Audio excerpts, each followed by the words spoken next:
ರಾಮದುರ್ಗ ತಹಶೀಲ್ದಾರ್ ವಿರುದ್ಧ ಸುಭಾಸ್ ಗೋಡ್ಖೆ ಗಂಭೀರ ಆರೋಪ. ಬೆಳಗಾವಿ ಜಿಲ್ಲೆ ರಾಮದುರ್ಗ ತಹಶೀಲ್ದಾರ್ ಪ್ರಕಾಶ್ ಹೊಳೆಪ್ಗೋಳ ಇವರ ಮೇಲೆ ಸೂಕ್ತ ಕ್ರಮ ಜರುಗಿಸಿ ಆಸ್ತಿ ತನಿಖೆ ಮಾಡಿಸುವ ಹಾಗೂ ಸರ್ಕಾರ ಇದ್ದ ಆಸ್ತಿಗಳನ್ನು ಸರ್ಕಾರಿ ಮಾಡಿ ಗೋಮಾಳ ಜಮೀನು ಮಾರಾಟ ಮಾಡಿರುವ ಸಂಶಯ ಇದ್ದು ತನಿಖೆ ಮಾಡಿಸಿ ಎಂದು ಜನಪರ ಟ್ರಸ್ಟ್ ಅಧ್ಯಕ್ಷ ಸುಭಾಸ್ ಗೋಡ್ಖೆ ಉಪವಿಭಾಗ ಅಧಿಕಾರಿಗಳಿಗೆ ಗ್ರೇಡ್ 2 ತಹಶೀಲ್ದಾರ್ ಮುಖಾಂತರ ಮನವಿ ನೀಡಿದರು. ರಾಮದುರ್ಗ ತಾಲೂಕಿನ ತಹಶೀಲ್ದಾರ್ ಪ್ರಕಾಶ್ ಹೊಳೆಪ್ಗೋಳ ರಾಮದುರ್ಗಕ್ಕೆ ಬಂದಾಗಿನಿಂದ ಸಾಕಷ್ಟು ಬೋಗಸ್ ಹಗರಣಗಳನ್ನು ಮಾಡಿದ್ದು ಸಾರ್ವಜನಿಕರಿಂದ ಜನಪರ ಟ್ರಸ್ಟ್ಗೆ ಸಾಕಷ್ಟು ದೂರುಗಳು ಬಂದ ಕಾರಣ ಈ ಮನವಿ ಪತ್ರವನ್ನು ನೀಡಬೇಕಾಗಿದೆ. ಎಷ್ಟು ಆರ್ಟಿಎಸ್ ಪ್ರಕರಣಗಳಲ್ಲಿ ಬೇಕಾಬಿಟ್ಟಿಯಾಗಿ ತೀರ್ಪುಗಳನ್ನು ನೀಡಿ ಅವರಿಂದ ಸಾಕಷ್ಟು ಹಣವನ್ನು ಪಡೆದುಕೊಂಡಿರುವುದು ಕಂಡುಬರುತ್ತಿದೆ.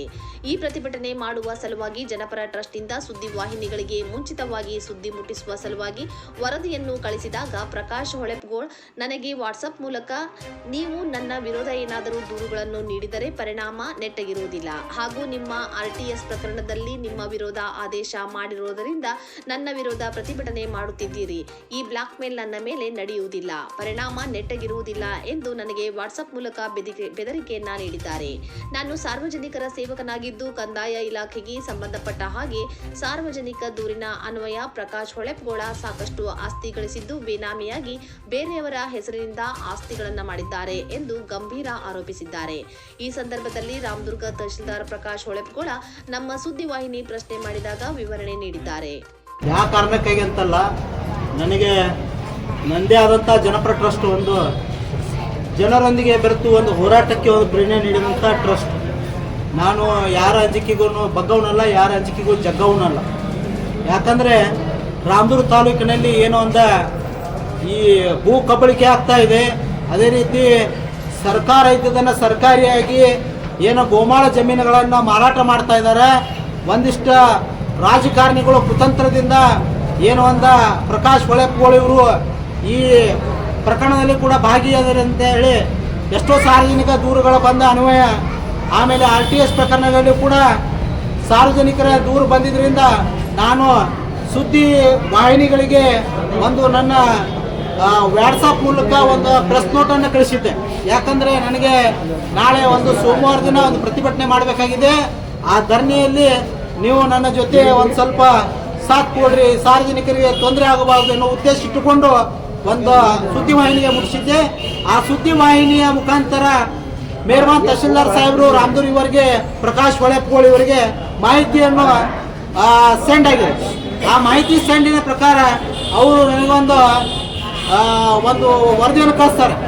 ಸುಭಾಸ್, ನೀನು 4-5 ಸಲ ನಿನಗೆ ಹೇಳಿದ್ದೆ, ನೀನು ಆರ್ಟಿಎಸ್ ಪ್ರಕರಣದ ಬಗ್ಗೆ ಇವತ್ತೇನು ನೀವು ಪ್ರಸ್ತಾಪ ಮಾಡ್ತಾ ಇದ್ದೀವಿ, ನಿನ್ನ ವಿರೋಧ ಒಂದು ವರದಿಯನ್ನು ನಾನು ಮಾಡಿದ್ದೇನೆ, ನಿನಗೆ ಆದೇಶ ನಿನ್ನ ಪರವಾಗಿಲ್ಲ ಅಂತೇಳಿ ನೀವು ಹೋರಾಟ ಮಾಡ್ತಿದ್ದೀಯ ಅಂತೇಳಿ ನನಗೆ ಒಂದು ಬ್ಲ್ಯಾಕ್ ಮೇಲ್ ತಂತ್ರವನ್ನು ಉಪಯೋಗ ಮಾಡುವಂಥ ಶಬ್ದವನ್ನು ಬಳಕೆ ಮಾಡಿ ನನಗೆ ವಾಟ್ಸಪ್ನಲ್ಲಿ ಹಾಕಿದ್ದಾರೆ. ಅದರಲ್ಲಿ ಬ್ಲ್ಯಾಕ್ ಮೇಲ್ ಅಂತ ಹಾಕಿದ್ದಾರೆ, ಪರಿಣಾಮ ನೆಟ್ಟಗಿರುವುದಿಲ್ಲ ಅಂತೇಳಿ. ಆದರೆ ನಾನು ಒಂದು ಕೇಳ್ತೇನೆ ತಹಶೀಲ್ದಾರ್ ಸಾಹೇಬರಲ್ಲಿ, ನೀವು 12 ಗಂಟೆ ತಹಶೀಲ್ದಾರ್ ಅಲ್ಲ, 24 ತಾಸಿನ ತಹಶೀಲ್ದಾರ್. ಯಾಕಂದರೆ ನಿಮಗೆ ತಾಲೂಕಾ ದಂಡಾಧಿಕಾರಿ ಅಂತೇಳಿ ದಂಡದ ಒಂದು ವಸ್ತುವನ್ನು ನೀಡಿದ್ದೀವಿ ನಾವು ತಾಲೂಕಿಗೆ. ಅದನ್ನು ನೀವು ಎಲ್ಲಿ ಬೇಕಾದ್ರೆ ಬಳಕೆ ಮಾಡ್ಬೋದು.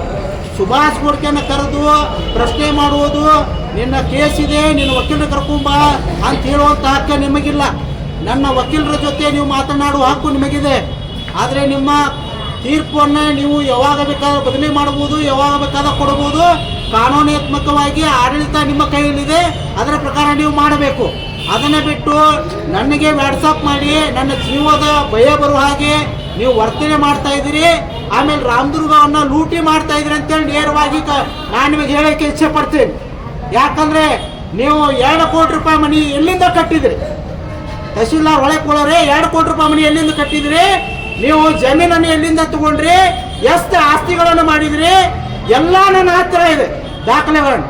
ಇನ್ನು 15 ದಿನಗಳಲ್ಲಿ ನಿಮ್ಮ ಉತ್ತಾರ ಹಿಡ್ಕೊಂಡು ಎಲ್ಲ ಬಿಡುಗಡೆಯನ್ನು ಮಾಡ್ತೀನಿ. ನೀವು ನಿಮ್ಮ ಹೆಸರು ಯಾವ ಆಸ್ತಿಯಲ್ಲಿದೆ, ಯಾರ ಹೆಸರಿನಿಂದ ನೀವು ಆಸ್ತಿಯನ್ನು ಮಾಡಿದ್ರಿ ಏನು ಅನ್ನೋದು ಕರ್ನಾಟಕ ಲೋಕಾಯುಕ್ತ ಅಧಿಕಾರಿಗಳಿಗೆ ಸಂಬಂಧಪಟ್ಟ ವರದಿಯನ್ನು ನಾನು ನೀಡುತ್ತೇನೆ. ಇವತ್ತು ನಾನು ಕರ್ನಾಟಕ ಸರ್ಕಾರದ ಕಂದಾಯ ಸಚಿವರಿಗೆ ಒಂದು ಮನವಿಯನ್ನು ಮಾಡಿಕೊಂಡಿದ್ದೇನೆ ಉಪವಿಭಾಗಾಧಿಕಾರಿಗಳ ಮೂಲಕ. ಯಾಕಂದರೆ ರಾಜ್ಯದಲ್ಲಿ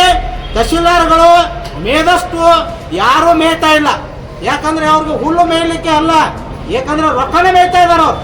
ಕಾಗದವನ್ನ ಏನೋ ಒಂದು ಹುಳ ಕಡ್ಡಿ ಸಹಿತ ಒಂದು ಇನ್ನು ಮುಂದೆ ಸ್ಕ್ಯಾನಿಂಗ್ ಆಗಿ ಏನು ಸಿಗುವುದಿಲ್ಲ ಅಂತೇಳಿ ಗೊತ್ತಾಗ್ಬಿಟ್ಟಿದೆ. ಆ ಸ್ಕ್ಯಾನಿಂಗ್ ಸಲುವಾಗಿ ಇವ್ರೇನ್ ಮಾಡ್ತಾ ಇದಾರೆ, ಈಗಾಗಲೇ ಹಳೆ ದಾಖಲೆಗಳನ್ನ ತಿದ್ದುಪಡಿ ಮಾಡಿ ಅದನ್ನ ಸರ್ಕಾರ ಇದ್ದುದನ್ನ ಸರ್ಕಾರಿ ಮಾಡಿ ಆ ಸ್ಕ್ಯಾನಿಂಗ್ ಮೂಲಕ ಹೋಗಿ ಕೋಟ್ಯಾಂತರ ರೂಪಾಯಿ ರಸ್ತವನ್ನು ಬಗಿತಾ ಇದ್ದಾರೆ. ಅದಕ್ಕೆ ನಾ ಏನು ಹೇಳ್ತಾ ಇದ್ದೀನಿ, ಇವರ ಮೇಲೆ ಸೂಕ್ತ ಕ್ರಮವನ್ನು ಜರುಗಿಸಿ ಅವರ ಮೇಲೆ ತನಿಖೆನಾಗಬೇಕು.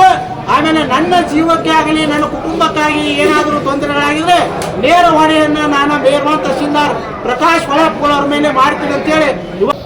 ಆ್ಯಕ್ಚುಲಿ ಹೊಸಕೇರಿ ಗ್ರಾಮದ ಒಂದು ಜಮೀನಿಗೆ ಸಂಬಂಧಪಟ್ಟಂಗೆ ಒಂದು ಖರೀದಿ ವ್ಯವಹಾರದಲ್ಲಿ ಆ ಜಮೀನು ನಮ್ಮಲ್ಲಿ ಕೋರ್ಟ್ ತಕರಾರಾಗಿ ನಮ್ಮಲ್ಲಿ ಹಿಯರಿಂಗ್ ಆಗಿತ್ತು.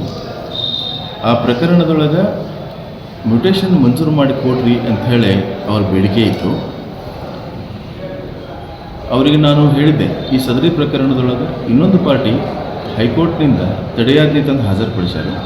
ಆ ತಡೆಯಾಜ್ಞೆ ತೆರವುಗೊಳಿಸಿದ ಬಗ್ಗೆ ತಾವು ದಾಖಲೆ ಕೊಟ್ರಿ ಅಂತಂದ್ರೆ ಇದನ್ನು ಮಾಡೋಕ್ಕೆ ಬರ್ತೈತಿ ಅಂತ ತಿಳಿಸಿದ್ದೆ ನಾನು. ಆದರೆ ಇಲ್ಲಿ ತನಕ ತಡೆಯಾಜ್ಞೆ ತೆರವುಗೊಳಿಸಿದ ಬಗ್ಗೆ ಯಾವುದೇ ದಾಖಲೆಯನ್ನು ಇವರು ಹಾಜರುಪಡಿಸಿಲ್ಲ. ಆಮೇಲೆ ನಾವಾದ್ರೂ ಸಹಿತ ಆನ್ಲೈನ್ನಲ್ಲಿ ಹೈಕೋರ್ಟ್ ವೆಬ್ಸೈಟ್ನಲ್ಲಿ ಚೆಕ್ ಮಾಡಿದರೆ ಇನ್ನಾದ್ರೂ ಅದು ತಡೆಯಾಜ್ಞೆ ನಿರಂತರವಾಗಿರುವಂಥದ್ದು ಕಂಡು ಬಂದಿದೆ. ಮಾನ್ಯ ಉಚ್ಚ ನ್ಯಾಯಾಲಯದಿಂದ ತಡೆಯಾಜ್ಞೆ ಇದ್ದಾಗ್ಯೂ ಸಹಿತ ಇವರು ತಮ್ಮ ಪರವಾಗಿ ಹಕ್ಕು ದಾಖಲೆಯನ್ನು ಮಂಜೂರು ಮಾಡಿಕೊಡ್ರಿ ಅಂತ ಹೇಳಿ ಕೇಳಕತ್ತಿದ್ದು ಸಮಂಜಸವಾಗಿರಲಿಲ್ಲ. ಅದನ್ನು ಅವರಿಗೆ ಸುಮಾರು ಸರಿ ನಾನು ತಿಳಿಸಿ ಹೇಳಿದ್ದೀನಿ. ಅದಾಗ್ಯೂ ಸಹಿತ ಅವರು ಅದನ್ನು ಮಾಡಿಕೊಡು ಅಂತ ಹೇಳಿದರು. ಅದನ್ನು ಕಾಯ್ದೆ ಪ್ರಕಾರ ಮಾಡೋಕ್ಕೆ ಬರೋಂಗಿಲ್ಲ. ಅದರ ಸಲುವಾಗಿ ಅದನ್ನು ನಾವು ಹಕ್ಕು ದಾಖಲೆಯನ್ನು ತಿರಸ್ಕರಿಸಿದ್ದೀವಿ, ರದ್ದು ಮಾಡಿದ್ದೀವಿ. ಅದನ್ನು ಸಹಿತ ಮಾಹಿತಿ ಅವರಿಗೆ ಕೊಟ್ಟಿದ್ದೀವಿ. ಯಾಕಂತ ಹೇಳಿನೂ ಸಹಿತ ಅದರ ಮಾಹಿತಿನೂ ಅವರಿಗೆ ಕೊಟ್ಟಿದ್ದೀವಿ. ಅಷ್ಟಿದ್ದಾಗಿಯೂ ಸಹಿತ ಅನಾವಶ್ಯಕವಾಗಿ ಅವರು ಆರೋಪಗಳನ್ನು ಮಾಡಕತ್ತಿದ್ದು ಕಂಡು ಬಂದಿದೆ. ಅವರು ಮಾಡಿರುವಂತಹ ಎಲ್ಲ ಆರೋಪಗಳು ಸುಳ್ಳು ಮತ್ತು ಅದರಲ್ಲಿ ಯಾವುದೂ ಸತ್ಯಾಂಶ ಇರುವುದಿಲ್ಲ. ಅದನ್ನೆಲ್ಲ ಅವರು ಮಾಡಲಿಕ್ಕೆ ಮೂಲ ಮೋಟಿವ್ ಅಂತಂದರೆ ಇದೇನು ನಮ್ಮಲ್ಲಿ RTS ಪ್ರಕರಣದಲ್ಲಿ ಅವ್ರ ಪರವಾಗಿ ಆದೇಶ ಆಗಿಲ್ಲ ಅನ್ನುವಂಥದ್ದೇ ಮೂಲ ಕಾರಣ ಅಂಥೇಳಿ ನಾನು ಹೇಳಕ್ಕೆ ಬಯಸ್ತೀನಿ.